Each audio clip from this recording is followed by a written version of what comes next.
संजीवनी वृक्षारोपण ट्रस्ट, संजीवनी पर्यावरण आणि समाज कल्याण संस्था यांच्या संयुक्त विद्यमाने वृक्षारोपणाचा कार्यक्रम पार पडला। रस्ता रुंदीकरणामुळे झाडांची मोठ्या प्रमाणावर कत्तल होत असताना झाडांचं महत्त्व अधोरेखित करत नागरिकांनी झाडे लावली पाहिजेत असा संदेश देण्यात आलाय।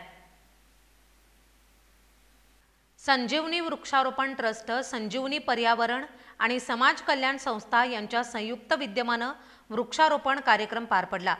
विशेष म्हणजे रविशंकर पाटील यांनी आपल्या वाढदिवसानिमित्त स्वतःच्या खर्चातून झाडांची रोपे आणून समाजहिताचा संदेश दिलाय।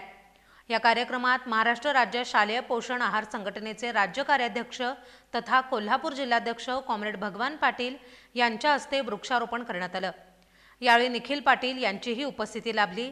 रस्ता रुंदीकरणामुळे झाडांची मोठ्या प्रमाणावर कत्तल होत असताना झाडांचं महत्त्व अधोरेखित करत नागरिकांनी झाडे लावली पाहिजेत असा संदेश देण्यात आलाय।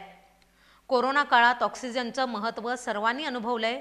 उद्याच्या पिढीला ऑक्सिजनची पिशवी घेऊन फिरण्याची वेळ येऊ नये म्हणूनच आज आपण झाडं लावली पाहिजेत अशी जाणीव उपस्थितांना करून देण्यात आली आहे।